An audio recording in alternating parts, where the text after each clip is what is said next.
The Dog and Deuce Show is produced by Dymar Productions in association with Studio B Productions. Still quarantined in a secret bunker somewhere in Salt Lake City, this is Dog and Deuce. The Jazz are in the midst of a mini win streak. James Harden's pouting gets him exactly what he wanted, and the Tie are once again national champions. Plus, the NFL Super Wildcard Weekend was full of surprises. We'll preview this weekend's playoff games. We've got all that and much, much more coming up on Dog and Deuce, number 352.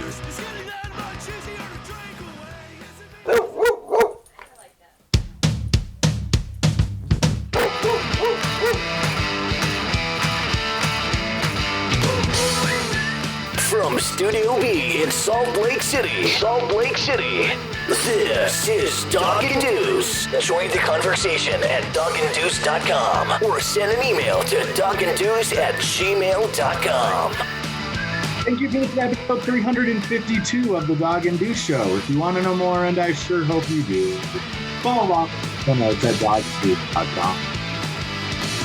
Watch the show all weekend long on K-Patter TV or Backcountry TV, or listen wherever you get your favorite podcasts. We would love to hear from you. Send us an email to doganddeuce@gmail.com. I'm Dog. And I'm Deuce. Episode 352. Happy New Year. Everything's fantastic now. Tremendous. This is our first show back after the new year. We tried to record last week. Some stuff happened last week, so we were a little discombobulated. So we decided to kind of push it off until this week when we're in a little bit better headspace. And by stuff, I mean National Capital obviously was had some unwanted visitors, and that kind of messed up everything around the country. So, but we're back and we're ready to bring it this new year. What are you like? What are you excited for this year? I mean, last year was so god awful. What are you looking forward to? I mean, man, here's the thing. If you'd asked me on January 1, I could have given you a better answer. Today, currently as I stand, I'm just trying to make it day by day, like it's an everyday thing. I do have to point out, though, check out this. You might appreciate this. Check out this sweet hoodie. Hold on. And I have way too many hoodies. Can you see what it says? That is sweet. That's like it says it's from the stateroom. You've been to a lot of shows at the Stateroom? I've been to a couple, not a lot. I've been to a couple. It's actually, I really like that venue. It's a cool venue. The last show I saw there was circa 01, 02, Brutal Fury. Woo! Letting it rip. Anyway, this is a. But we should, for those who are watching, who aren't watching on the TV show, it's a Grateful Dead style logo. That it is. It's freaking sweet, man. Is. And it was a present given to me by my loving brother because he wanted a tax deduction for his Christmas present. If I had to guess, that would be my guess. No, I can't. And his band, Brutal Fury, which I'm not sure if it's on a temporary hiatus or whatever, is the only show I've ever seen at the Stateroom. But there have been some good ones that I've missed there. But if you have the chance, the reason I wore it tonight, go out and support these venues, like. Maybe I don't see a lot of shows there, but I recognize the importance that they remain in our communities for bands that are up and coming or bands that may not be so popular. So if you have a chance, I don't know if this sweatshirt's still available or whatever you can do to help the Stateroom survive the pandemic and sometime hopefully open in 2021 and let the music play. Yeah, I'll tell you what, man, I miss live music so much. I think that's the thing I miss most about the before time, the long ago, before we all got huddled into our houses. I miss live music, and venues, they are struggling. I mean, it's got to be, I would think they got to be one of the hardest hit businesses out there, are venues, and obviously bands too, but they can do some things to make up their income, but not a whole lot. I mean, they can sell merch and stuff like that, but venues, that's their livelihood. So hopefully the local ones can survive this and definitely get out there as soon as you get vaccinated and shows come back, get out there, man, support live music because we miss it bad. We've talked about this a little bit over the years, but are you much of a gambler? It sort of depends the mood and the success rate. I gotta be, once I get in it and I start going and am successful, then yes, I would say I become a gambler. But if I'm struggling, not so much. I'm not. See, I've just never been a gambler. I don't really like it. To me, it's just I don't. Maybe I just haven't won enough to get that itch. I just don't like it. But I texted you today because I've been listening to, and I didn't know about this podcast until actually a couple days ago, and it's called Whistleblower, and it's about Tim Donaghy and the whole Tim Donaghy scandal, and it's actually fantastic. It's they dive deep into the NBA's role and what and the corruption of David Stern, and it's just crazy, man. I just gotta say this, like, I know it's a bad look to speak ill of the dead, but dude, I knew that dude was corrupt from the get-go. Like, I always knew it. And so listening to this podcast and that you're getting into the deeper episodes and they tell you kind of how he ruled the NBA and how manipulative he was and how scheming he was. And I'm just thinking, I knew it, man. I am vindicated 100%. Like, he was corrupt, dude. He was corrupt. I will have to listen, and maybe we should have Tim on himself. You know, he committed, gosh, I don't know, 2015 that he was more than willing to come on our show. This one, send him an email. This one, I mean, I'm halfway through the last episode. This one didn't go super well for him. I'll just say that. This podcast. The last episode didn't? No, just this podcast. Like, it vindicates him in a lot of ways, but it also there are kind of two narratives that came out of that whole scandal, and one was the one that the NBA propagated, and that Tim Donaghy was a lone wolf, a bad apple. He was the only guy who was doing these dirty things. And then the other one was kind of coming out of the Tim Donaghy supporters, where he was just an innocent pawn, and he was, he did something wrong, but everyone else in the NBA was doing it, and he's kind of innocent and was dragged into this stuff. And I don't think either of those stories are 100% true. But I would if we get him on, that'd be awesome. I'd love to hear it in his own words. Oftentimes it never is, right? There's black and white, whichever side you're on, but oftentimes the truth resides in the gray more than we want to admit. Right. One more thing before we really jump into it. Tommy Lasorda died. That's kind of a bummer. I got right here, right behind me, I got an autographed picture that he signed for me when I was a baby. My grandpa was kind of good friends with him, and so he got that, and it says to Alan, a future Dodger, Tom Lasorda. And I didn't fall through on my part, on my end of the bargain. I never became a Dodger. But Tommy Lasorda, it's sad because even baseball people know who he is. Yeah, I mean, Tommy Lasorda, not only was he the manager of the Dodgers, his time goes back to Brooklyn. He coached in Great Falls, Montana. I mean, it's a toss-up between, and I know Jackie Robinson played for the Dodgers as well, but sort of in modern day, at least like in the last half of the 20th century, he's considered Mr. Dodger. I mean, no one bleeds Dodger blue more than Tommy Lasorda did. And, his contribution to the games. I mean, look, I think probably if I had to really say when I got into baseball, it probably was 89 with Hershiser on the mound when the Dodgers won it against the A's, if I remember correctly. And I was a wee lad then. But, the games were so epic that my parents were up watching them, and I'd go out there and get yelled at, but still watch it with them. And so, I mean, I owe that probably to him as much as anyone. Is that sort of World Series really got me into baseball a lot. He was kind of he was bigger than baseball. He had that personality where you didn't have to be a big baseball fan to really know who he is. And I loved his antics, man. Beating up the who was it? The Phillies mascot? Philly Fanatic. The Philly Fanatic. Dude, that's fun, man. That's what baseball should be. I think that's what baseball needs. And he was a great personality. And so that was kind of a bummer to hear that. I was kind of bummed out. I'm not the biggest baseball guy, but Tommy Lasorda, he was larger than life at times. So let's jump into this. So the Jazz, they lost 2 in a row, and then they bounced back with a big win in Milwaukee. And you and I don't think either of us saw them getting that win. And then they rattled off 2 more against less than stellar teams, let's say, but they got the job done. And so I hope Jazz fans, I mean, it's hard because as a fan, and I hear people on local radio kind of giving Jazz fans a hard time saying, when they lose a couple, you think they're the worst team in the world, but you'll bounce back and you'll think they're going to be world champions when they win a couple in a row. And I don't think that's fair because I think all fans do that. I mean, Jazz fans, you can criticize us as Jazz fans for a lot. The fan base has not looked particularly great in recent months.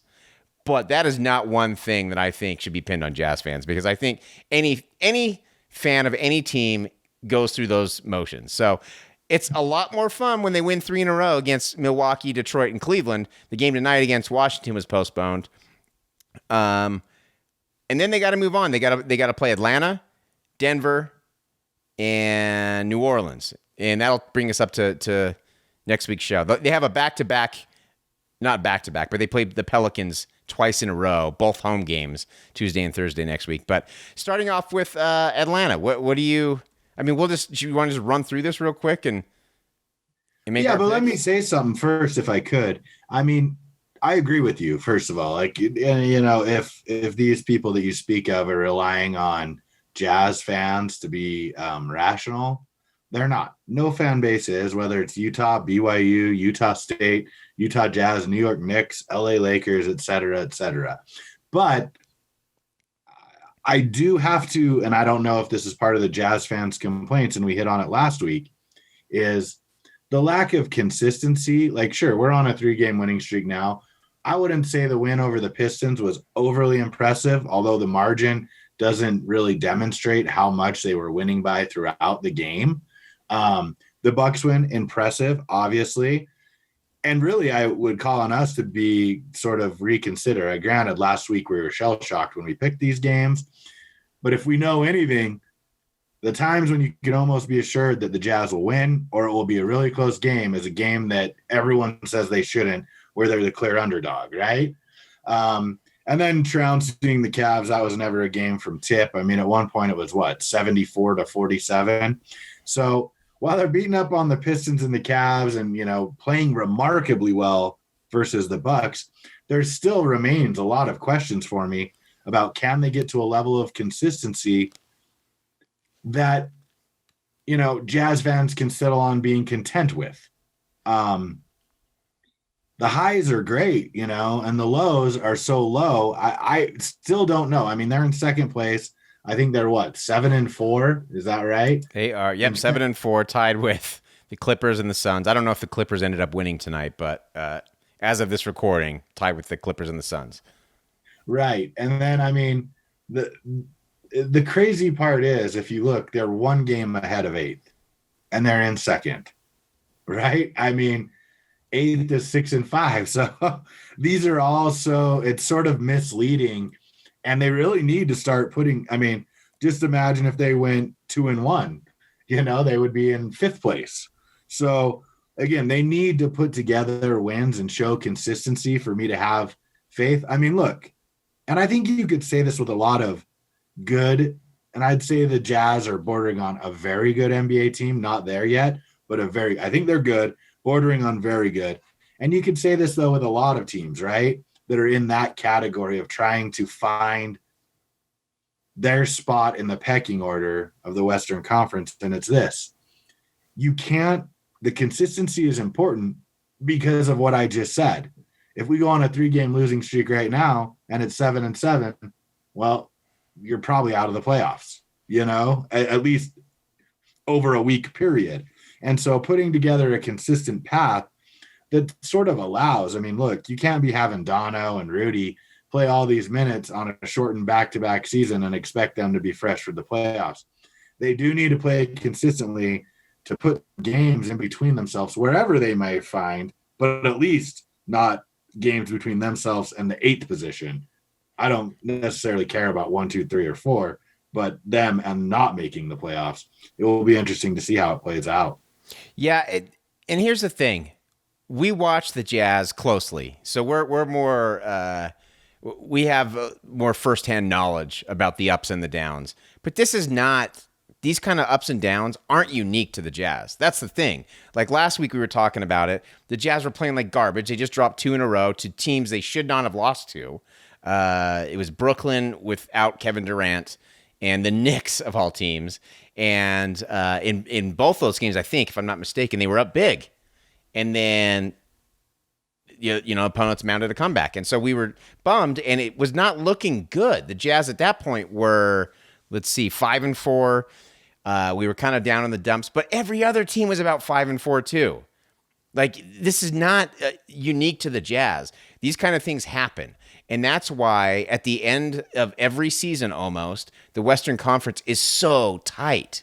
And that's why it is important to get every game you can, because when you have like a 3-game difference between second and eighth, then you got to make sure you're winning everything you can. You got to beat the teams that you should beat. And but unfortunately, the Jazz haven't done that at times, but neither has anybody else. I mean, right now we look at the Dallas Mavericks. They just got Porzingis back, so I imagine they're going to jump up. But they're 6-4. The Trailblazers 6-4. The Warriors 6-5. Denver Nuggets are 5-6.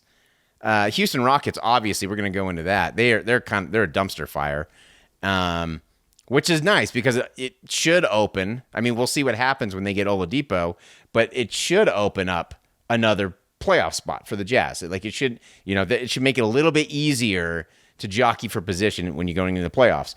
So, I mean, we'll see what happens. I'd rather be the Jazz right now than the Denver Nuggets, though, I'll tell you that. I mean, the Nuggets after last season and their miracle, and again, it's so early. Like to even be stressing right now about seeding is kind of, it's so preemptive because it's so ridiculously early. But I mean, it's a lot more fun to have won 3 in a row and being tied for second place than be the Denver Nuggets, who are 5-6, and being 10th place right now. You're right. I mean, what you said is absolutely true. But here's the thing that I want Jazz fans to consider: why their 7-4 record might be slightly deceiving, if possible. I know everyone says you are what your record is, etc. And then I will end it with a positive note. First of all, recognize the Jazz are 7-4, right?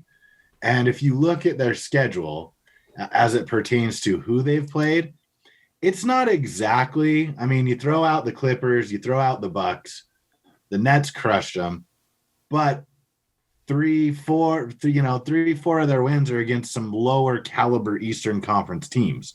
We haven't even hit the meat of the Western Conference schedule. Good point. That's why I speak to putting some games. I mean, it may turn out that one of those Timberwolves games makes you lose a tiebreaker. I don't know. The tiebreakers in the NBA are weird. Once you get past the initial one of head-to-head, which could easily be split. That's my rationale. On a positive note, if you're a Jazz fan, and again, a lot of these are against East Coast teams, but, and it's sort of unusual, 6-2 on the road, 1-2 at home.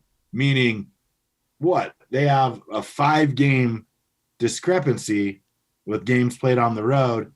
And I haven't looked at the schedule in depth, and I'm not going to do it right now. But that means at some point they're going to be making up a whole bunch of home games, which might be the time to shine, depending on the opponent. We shall see. Look, you're right. I mean, this is worrying about seeding 11 games in is totally a sports talk radio conundrum. But nonetheless, I mean, don't think Quinn Snyder's not thinking like that, because what I just told you, he knows 10 minutes ago and has already tried to figure out and looking for that stretch to make up those 5 games at home, knowing that, 3 or 4 of their wins came against Eastern Conference teams that aren't that good. Yeah. They do have a 6-game homestand starting next week. So the first game against the Pelicans will start that homestand. I'm kind of glad that the Wizards game is postponed, because typically, and again, this is not unique to the Jazz, but typically at the end of a long road trip, it's easy to phone it in, even though you don't want to. It's just you're tired, you're done, especially an East Coast road trip that's so far away. You're not coming home in between games. It's just easy to drop those. And with the Jazz dropping a couple early on in this road trip, they can't afford to drop the later ones. So, I mean, if there was one to get postponed, I'm glad it's this one. That said, the NBA's got a problem with all these postponements. I mean, the NFL can work it a little bit better because each team plays once a week. So there's a little bit more room there to maneuver. But with the NBA, it's a lot harder. I don't know how you make these games up. Like, maybe you just got to add an extra couple weeks at the end of the season. I don't know what you do, but it's tough, man. And I think they got to address it.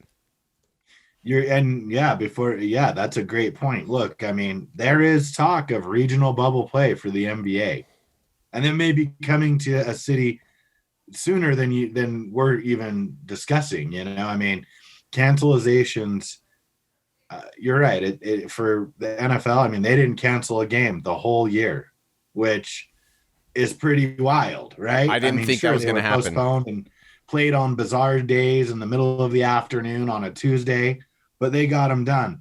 With the NBA, because there's obviously more games, consequently more travel, the situation, and again, it's hard for me to know, and we hit on this all college football season and at the beginning of the NFL.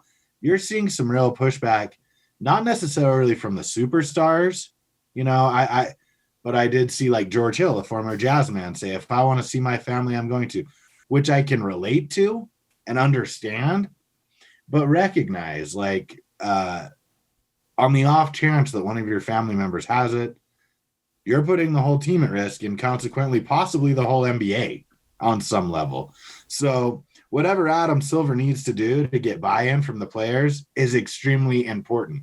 From my estimation, even though they're only 11 games in, they are at a tipping point of whether or not they can continue or how they will continue. I think they will attempt to, but it's how and who will be willing to play through that. Yeah, it's tough, man. I mean, we talked about it last year. I shouldn't say last year. I guess it was last year. But with Lou Williams, you know, going to the strip club, getting his chicken wings, and then heading back to the bubble. Like, you can't do that. And with George Hill making those comments, and the way he worded it sounded to me almost as if he thought that the NBA was targeting him, because he's like, I'm a grown man, I could do what I want. But it's like, George Hill, this might not be geared towards you. This might be geared towards a guy like Lou Williams who's going to go to a strip club. You know, like, or I can't remember who was the guy in the bubble who had an Instagram model come stay at his hotel. I can't remember who that was. But it's geared towards that. I mean, there's a reason why they have to do these things, you know? It's not, if everyone just could be trusted to behave, they wouldn't have to do these things. We wouldn't have any problems. But unfortunately, that's not the case. I want to talk about James Harden, though, because, I mean, and I tweeted this out. I can't believe I'm saying this, but I feel so bad for Mike D'Antoni right now. I never thought I'd say that about Mike D'Antoni. But he took an assistant job all the way across the country in a different conference. And I'm not saying it was just to get away from James Harden, but I think it was probably a big part of it. And now James Harden mopes and whines, and every James Harden defender on the planet has turned on him at this point. I can't think of a single person who was like, yeah, go for it, James, do what you do. And now he's heading to Brooklyn, where he was not wanted in the first place. And I mean, here's the funny thing for me. Reports were that earlier on he wanted to go to Brooklyn, and Kyrie didn't want him there. Is James Harden still going to Brooklyn if Kyrie didn't disappear off the face of the flat earth? That's a good question. I mean, Kyrie and the Nets would be something we'd be talking about if the news hadn't broke today that Harden, you know, is in the trade. I guess the real question is how long till Russ Westbrook's a Net? Right. Reunite him, man. I mean, you know, that was the best configuration minus Kevin Durant with the Golden State Warriors. And if Kyrie is not happy, I mean, here's the thing about Kyrie. Look, the flat earth thing was a faux pas. I don't know if he's trying to intellectually challenge himself. That's not the way to do it. That's a low bar for intellectual challenge, especially from a person who went to Duke. Right. I would think. But, you know, nonetheless, it's hard for me to ever discourage someone from thinking, especially about things that, sometimes it's really hard to understand how the earth can be flat if you don't is round if you don't understand the actual science, and do some moon watching would be my advice. But nonetheless, he is a problem since they won a title. Since he hit that shot versus Golden State, Kyrie Irving, no matter where he's gone, has at least come off as, in the public eye, as an entitled dude who couldn't get it done by himself, played great in the finals versus Golden State, hit the key shot, and now thinks he can get it done. But the fact remains, without LeBron James, Kyrie Irving will get statistics, but wins are in short supply. Who does that sound like? That almost sounds like someone who's going to be heading to that team with a big-ass, disgusting beard on his face. I mean, if that's not... But at least James Harden gets wins in the regular season. That's true. I mean, that's Kyrie true. solo does not get wins in the regular season, except unless it was the Jazz. Unless it was the Jazz on the 5th of January 2021. But I mean, generically, sure, they'll be good, but not what you would expect from a player of his caliber. And so it presents a really, it's confusing because it's there. You've seen it, and you see it in games, and you've seen it in playoff runs. But whatever is on the other side of his mind is surely taking away from basketball. And look, that's fine. Like, dude, if you want, and there are obviously major issues going on in this country that he feels obligated to address. And if you want to do that, that is totally fine. And I'm not going to go Stephen A and tell you to retire, because that's not my place. Right. He's like 25 years old or whatever he is. But I will say, you have to be a professional. Like, this is what the league is made on, right? We could criticize James Harden all we want about how he played in Houston, but he scored and he was a professional until this year. And look what's happened. As you said, all the people who defended him for being a really great basketball player are now saying, that's great, dude, but you still have to be a professional. I don't care how big of a superstar you are. There is a standard. Right. And even more so when you're that great. Kyrie's not living up to it. Neither is James Harden. Yeah, and now they're going to be on the same team. And then let's not forget, Kevin Durant, I think, is kind of gets lost in all this because he is so unbelievably good. At any given moment, it's a toss-up between he and LeBron James for who's the best player in the world. He is fantastic. But let's not forget the burner accounts. He's got a thin skin too. So I wouldn't say he's a head case. He certainly lets the pressure get to him. Now, I know Steph Curry has a title without Kevin Durant. Kevin Durant doesn't have a title without Steph Curry. So we'll see. If this three can work, I will be. I don't want to say I'll be shocked because talent-wise, you got two of the three best players in the league, man. Like, talent-wise, there's no reason they shouldn't be able to get it done. I just want to say Steve Nash has his work cut out for him. And I don't know how, and thank God for him that he's got Mike D'Antoni, who's dealt with a head case like James Harden for so long. Because I think now that we look back at the Rockets, we can see, hindsight's always 20/20, we can see that James Harden's been a problem for a very long time. Chris Paul, for all his issues, obviously they clashed. I'm not so sure it worked real well with Russell Westbrook. So there's some issues there, and now he's bringing it to the Eastern Conference. At least he's gone out of the Western Conference. It's going to be interesting to see that. Oladipo's coming to the Rockets, which I think is great. So we'll see what happens. I don't dislike the Rockets nearly as bad as I did at the beginning of the day. Well, and I think the Rockets, they got a pretty good haul. I thought so too. Considering they pick up Oladipo and all the picks. The Cavs aren't going to be good this year, so they're going to be getting that one. And, they'll probably be pretty good with John Wall and Oladipo. But if you can add, a top 10 pick because of the Cavaliers, and I'm not sure what number that is protected or if at all, your franchise is rebooted quickly. And, where is Clint Capella?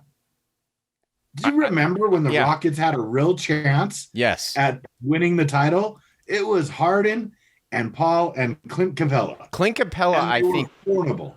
I think Clint Capella was absolutely vital to them, and they haven't been the same since. He is with the Atlanta Hawks now.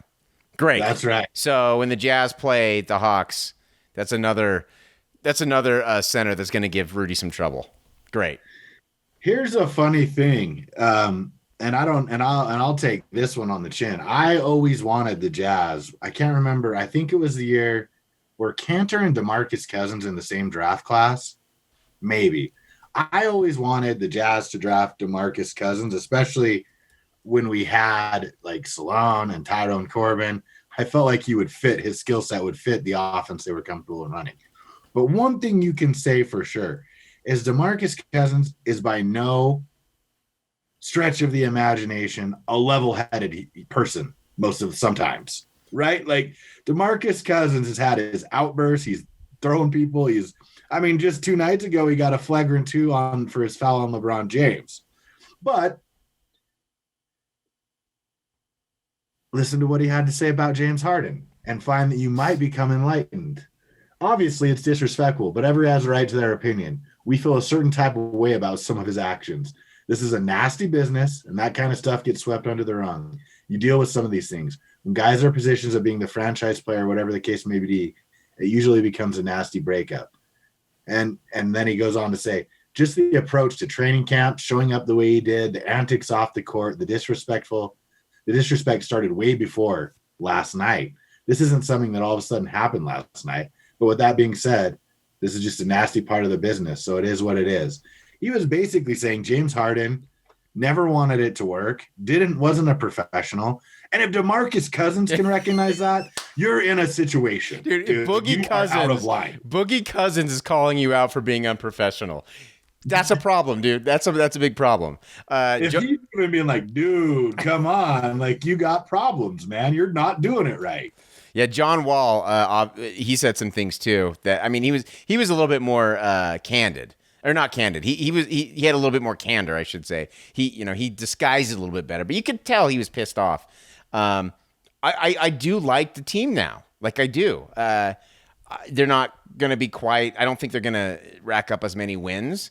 They're not going to get as much attention, I don't think, at least right off the bat. They need another piece, but I think that they are on more stable ground now than they have been for a long time, and I think that's important. And again, we've said this before. Criticize Chris Paul as much as you want, and I don't like him either, but he was kind of glue holding that team together for a while there. Yeah, it's interesting, all the variations and iterations, even last year, right? When you went to the bubble, Westbrook and Harden showed up late, but even you could sense that there was an issue, but it never got this out of hand. And James Harden was never willing to push the Rockets and upper management like he has this year. And look, I don't know. If he gets in playing shape, he's still probably going to be James Harden. And it's probably going to be a little easier if Kyrie's on that team and Kevin Durant. Do they have enough balls to go around? And when will the anger set in when it's hard for 3 guys to average 28 points a game. And take 25 shots apiece. And I can see Kevin Durant deferring a little bit. I might even be able to see Kyrie deferring a little bit just because he's played with LeBron James and he knows sometimes you need to do that. I do not see James Harden being willing to do that. And it's going to be unbearable to watch. Charles Barkley said it great when he's talking about how it's just going to be dribble, dribble, dribble, dribble, dribble, dribble, dribble. That's what they're going to do. They're just going to dribble the ball and shoot it. It's going to be awful. The beauty of the scenario that you have is Kevin Durant only needs 3 seconds to get a shot from anywhere over half court. Right. So when in doubt, throw it to him and let him rise up. And there's got a 48% chance of going in, even if it's from 30 feet. So, that's the luxury you have with having that kind of players. And it will be something, honestly. Like, I haven't watched a lot of Nets games this year, especially if they aren't playing the Jazz. But I am super interested and has piqued my imagination on whether or not, like you said, is Steve Nash a first-year coach, a Hall of Famer, no question, on the court? How will he handle this? Mike D'Antoni, trying to run away from James Harden, yet the guy keeps finding him. He's like he's like the girl in Wedding Crashers. Yeah. James Harden and Mike D'Antoni are like Stage the girl 4 in Wedding clinger. Crashers. Yeah. Dude, I will find you. Like that type of craziness is what he's thinking. He's like Owen Wilson, like, or Vince Vaughn, whichever one it is. Like, oh my God. And so there's a lot of things. Look, I mean, lucky for the Jazz, they got rid of Jared Allen. Yeah. So we won't have to hear that anymore. Right. And they got rid of Chris LeVert. I mean, they're banking their future on A, this working, and then B, I mean, the beauty of it is, even if you don't trade Harden, you could always trade Kyrie or Durant for some picks, et cetera, should you need to rebuild.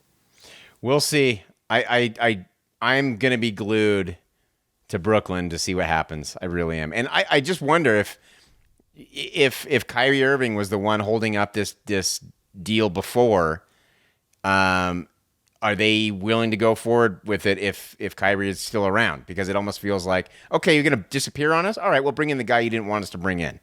That's kind of what it feels like. You're right. And I mean, this idea, he's been gone now for, I think, 5 games for personal reasons. And then him getting caught. Yeah, and they can't find him, right? They can't find him. They don't know where he's at. But he's at a birthday party and a picture's taken. Like, let me just give you advice. And this goes for Josh Jacobs too. Like, dude, if you are a wealthy NBA player, one, pay someone who is a driver / security $100,000 a year to drive you whenever you want. First, easy thing. You can afford it. It's a half for a lot of these dudes. 1/2 of one game, you have a driver anytime you want. Done. No DUIs, no problems, no situations in that regard. That's it. And then 2, if you're going to go to a party saying you're stepping away from the game for personal reasons, like Lou Williams for a funeral, don't hit the script club. Don't allow someone to take a picture. This picture is not like he got caught, like someone was in the club and like took a secret. It's not a candid photo. He posed for it. They posed for it. Don't do that either. These are things that are really going to piss off the fans, your teammates, management, and can affect your future. It's for $100,000 and a little brains. Again, and this all started with me saying, Kyrie, I encourage you to think. We'll think that one through next time. That's my advice. Well, and that's the thing is when he started with the flat earth thing, I was willing to give him a little pass. Like maybe he's just curious and exploring different things. I think that's very important for everybody to do. Come to your own conclusions. But the more time goes by and the more things he's up to, I'm just like, he's just dumb. He's just dumb. That's all it is. That's the only thing I could think of. Or ridiculous. Is he like trying to be that guy? We all know him, and maybe even I've been him at sometimes. Like trying to be too smart for his own good. Like right. Oh, but did you think of this? Yes, I did, and that was disproved by science like 180 years ago. Right, exactly. He's Joe Rogan, basically. Yeah, just so intolerable. Anyway, let's move on. Alabama wins the national championship again, and I mean, I started watching it, and it was a good game for a quarter and a half, and then it got out of hand, and I didn't care. I turned it off. I am so bored with Alabama, and it's not like it was, a Cinderella story coming in. It's not like it was Cincinnati in the national championship game. It was Ohio State. So let's not act like they're like super, just fresh-faced guy. I mean, I swear, listening to some people talk about it, it was like, it's nice to have Ohio State in there and have a new team. It's like, it's Ohio State. Give me a break. I'm so bored with this. And I don't know how much longer. It's gotten to the point where every year I don't even really care. I forget that the national championship game is on. I enjoy the first round of the playoff. And then when it gets to be that Monday night, I'm like, oh yeah, I think the national title game's on. I should turn that on. And I'm not really paying attention to it. The year that Clemson won it, the first year, I was into it. But other than that, I'm like, it's going to be Alabama, and I don't care. I just don't care. I mean, I totally agree with you. I mean, and this is the question, I guess, for you, because in the argument we always have, which is better, college football or the NFL. I mean, let's be honest. The Vikings had a better chance of winning the Super Bowl than the Utes did of making the college football playoff. It's true. So it's, so I mean, in that regard, professional sports seems to have the better playoff system. But let's be honest. I mean, Alabama, like I thought last year's LSU team was next level. Wow. That offense is incredible. Are you kidding me, man? It's insanity. I mean, two of the people on that field were in the Heisman Trophy running 3 days before, and Najee Harris probably should have been there as well, you know? And Waddle barely played on a hurt foot. Right. And they crush an Ohio State team who I thought could give them a really good game. But look, I mean, Ute fans, smile, take a little piece of it. The one thing Utah did, and I believe one of the major reasons they beat them, is they played a perfect game. No turnovers, limited penalties, and Ohio State was in there. They were in there. Like they were, 7 points in the second quarter, and I'm like, they get this touchdown here, they get the field goal or touchdown before half, and then just Alabama bombs a touchdown on them in like 30 seconds. It was like a video game. It was. And I mean, here's maybe more of a theoretical question. Is all of football going to become this? Where defense is like, you get two or three punts a game and you're like a top 10 defense in the league? Right. Well, and here's the thing. Normally you ask that question, and I'm like, I don't think so. But if Alabama is suddenly an offensive powerhouse, last year, LSU, an offensive powerhouse.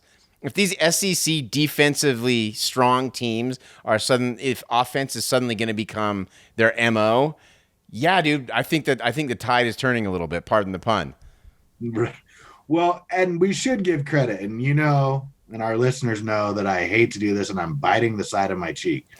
But let's give credit where credit is due. I mean, out of any coach, if you would have asked me when this run started, whatever, I think he went to Alabama in like 07. 07, okay.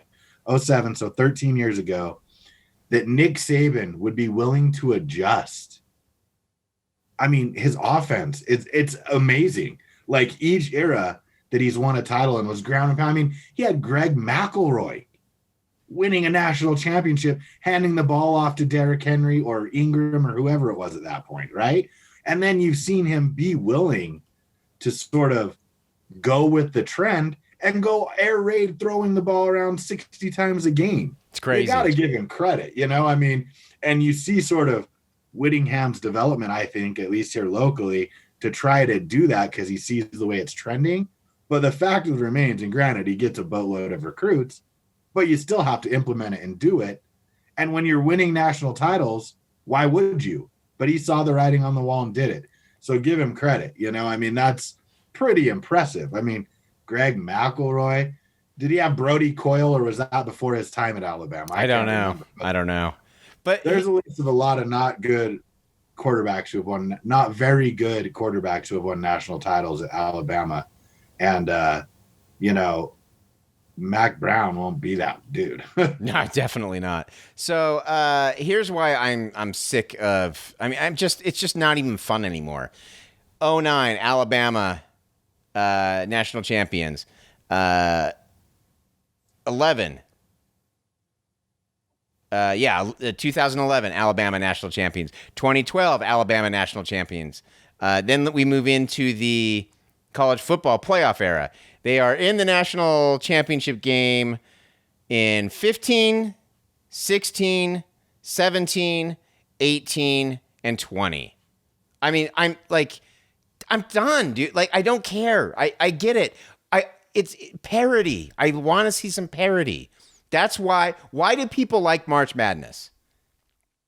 I mean, for lots of reasons. One is obviously lots of teams are playing. That's a problem with it, right there with the college football playoff. You don't have lots of teams playing. Two, people love the Cinderella stories. Very rarely do they get to the championship game, but they love following these teams. To me, I don't know. I don't know, and this is just me speaking from my experience. I have zero interest in it anymore in the national championship. I gotta think I'm not the only one. I mean, I don't know what the ratings are. But I got to think just having this, and I don't think college football can do anything other than let more teams in and then see if other teams can knock off Alabama. But when they only have to play 1 or 2 games, it's just not enough, man. Like I'm just tired of it. I'm just tired. I have no interest in seeing them celebrate another one. Who cares? Yeah, you're right. I mean, look, I think it's what you're saying makes it evident and obvious that the playoff needs to expand to at least 8 teams, and in all honesty, probably 10, with the 1 and 2 having a bye. But we don't make those decisions. And while I hear where you're coming from, college football. I mean, I watched it. I watched all of it, and my wife's like, "Dude, this is stupid," and I'm like, I agree with her. You never know. You never know. Like that's me. You never know. And I should have known. Needless to say, I should have known. Kate's smart. You should listen to her. It was stupid. I just didn't care at the end. Just didn't care. Okay, let's move on to an actually fun tournament, though. The NFL playoffs. Super wild card weekend did not disappoint. Some surprises. This is why, like you said, this is why the NFL's fun. Because you have Seattle losing to the Rams. You have Pittsburgh losing. And you know what? Last week, we didn't end up airing the show because we were kind of scattered. But I remember you coming close to picking the Browns against the Steelers. And I remember going on a little bit of a rant saying that I just didn't believe in the Steelers all year. I didn't think the Browns were going to beat them, but man, hindsight sucks. I think that's how we settled. We both agreed. I think you're right.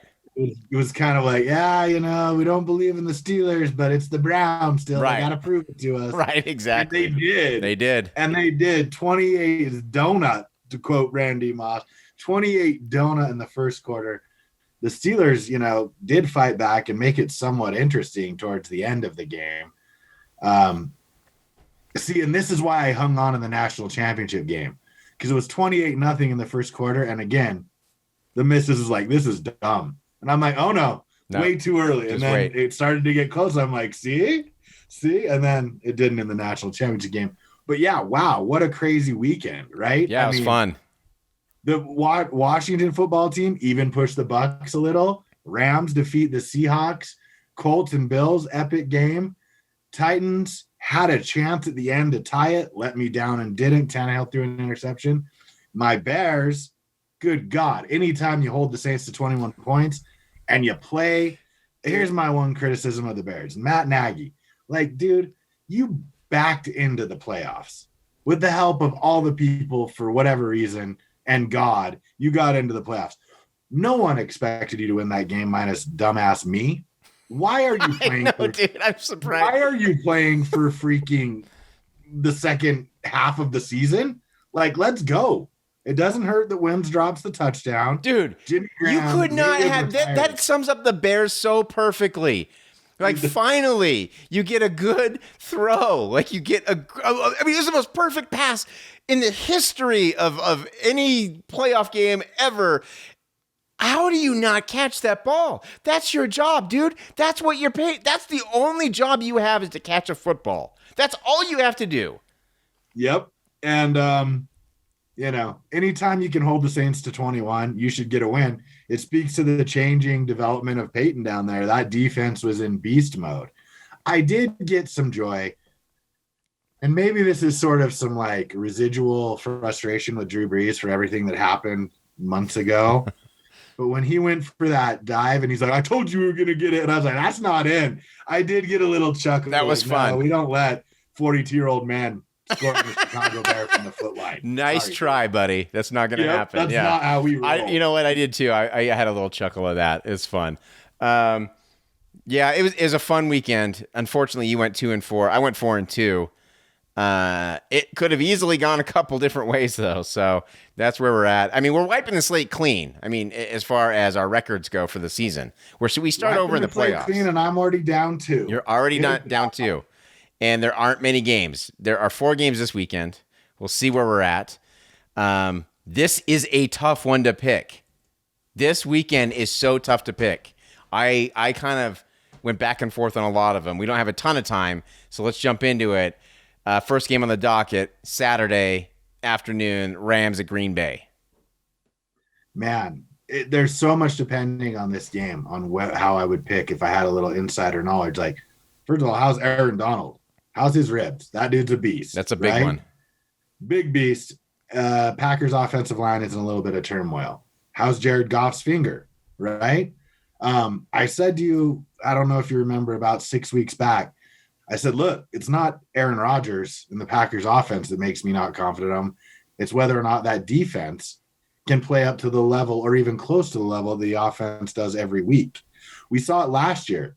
I mean, let's be honest. The Packers were 13-3 and walked in and lost to a 49ers team who I don't think was as good as them on the offensive side of the ball, but much better defensively.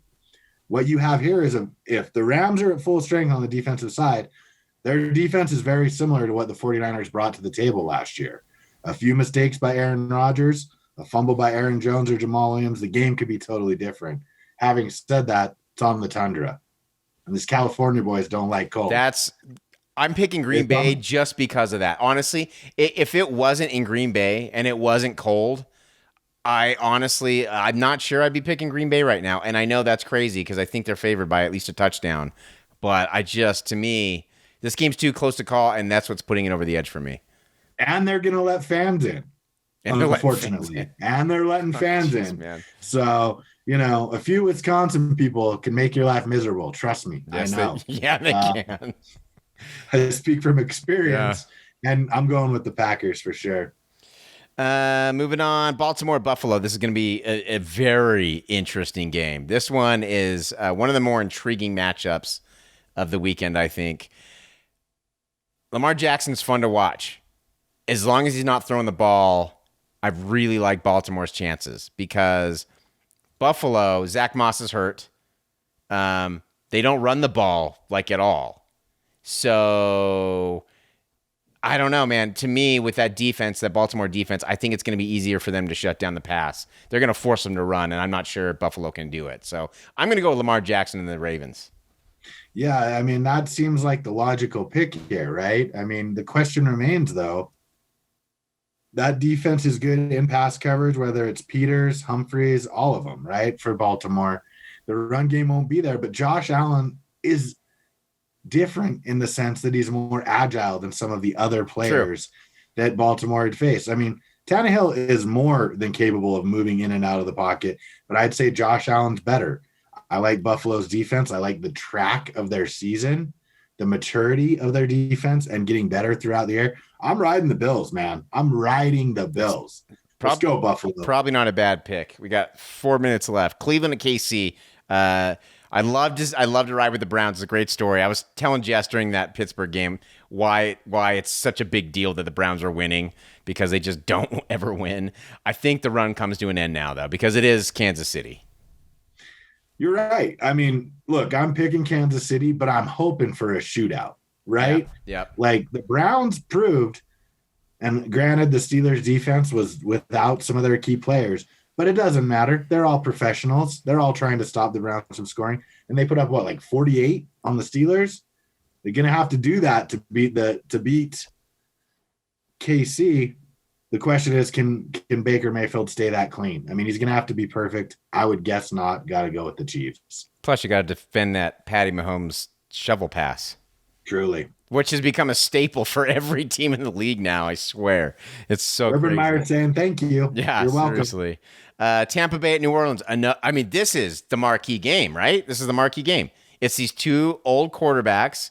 It's to see who is the better quarterback, I guess. And the way the Saints have been playing, even in the absence of Drew Brees this season, I think it's going to be really tough to beat them because that defense is so good. If you get pressure on Tom Brady, this is easier said than done, obviously, but that's all you need to do.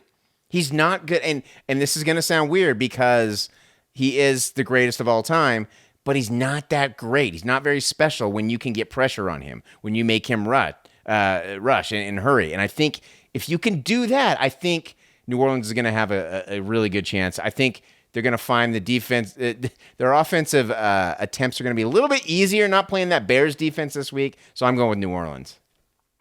Yeah, but don't forget the Buccaneers have a very formidable defense too. Very They have true. Ndamukong Suh. They got Wyatt at the linebacker position and some safeties and corners who love to hit. Don't forget the Saints have beaten. This is a division rival. The Saints are 2-0 this year. You know the old saying. Yeah. Really hard to go 3-0. It is. Right? And the one thing they have going for them, love him or hate him, say what you want, Antonio Brown is just about to hit his stride.